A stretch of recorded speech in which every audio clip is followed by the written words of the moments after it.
Hello Neil and other further math students. If you haven't seen this question before, do take a second to have a look at it, because it is a good one that looks at the sliding line method, something we haven't done a lot of this year. Alright, here you're shown a feasible region, and then you're said the objective function in this problem is gx plus hy equals k. Given this objective function maximizes only at point B, which of the following statements about g and h is true? Alright, let's have a look at g and h in the context of that equation.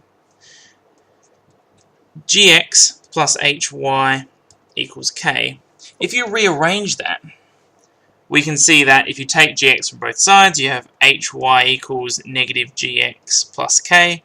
Then divide both sides by h. Y is equal to negative g on h x plus k on h. Now here, that is the slope of the line. And this is what we'll be looking at. And this is what's incredibly important for determining the objective point, or the correct answer here. The slope is negative g on h. Now let's look at different slopes and how they intersect with this feasible region. If you take quite a steep slope, for example, this one here, and we know that as a steep slope, we can slide it down, and the first point it touches is C. And we're told that the function maximizes only at B. Similarly, we'll just leave that there. If we have a slope that's not steep enough, and we slide it down, it hits A. And if we have a slope that's just right, we slide down, it hits B. So the question is, what's the slope of the line that's just right? And which of the scenarios underneath describes the line that's just right? So, let's take a look at the different possibilities. If we had a slope that was touching A and B, or anything flatter, it would just touch A. So let's look at A and B. And the slope from A to B is equal to negative 1. 10 down, 10 across is negative 1. Similarly, let's look at the slope from B to C.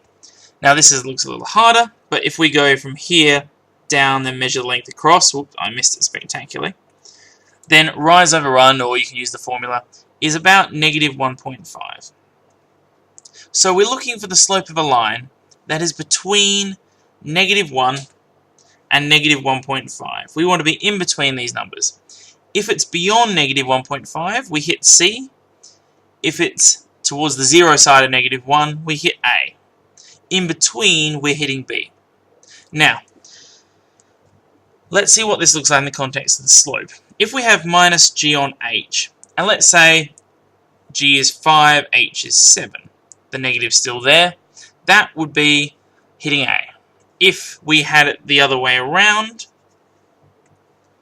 7 on 5, well that's negative 1.4, that would be hitting B, that's the type we're after.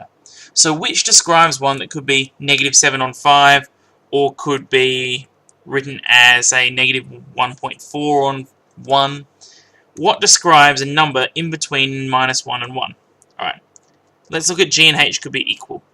G and h could be equal would be, say, negative 7 on 7, which describes this one here, meaning it's hitting A and B at the same time, which is not what the question describes, and not true. G could be less than h, but not less than half h. Alright, if g is less than h, then we're looking at, say, a scenario of negative 5 on 7. It's just going to hit A. No. G could be any value less than h. No, because we're going to hit A.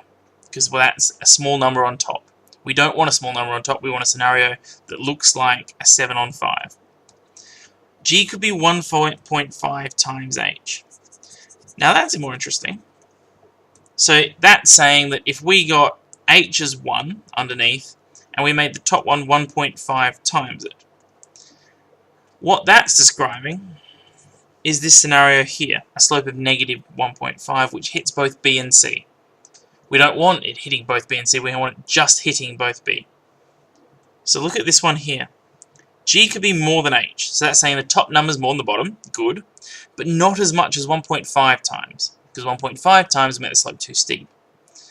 This one is the one that's describing a line with a slope that hits B first. Right, and there is your correct answer. Right. That took me a little while to explain, but hopefully if you have a better understanding of how the slope works in relation to the objective function, then you can start solving these type of questions if one does come up.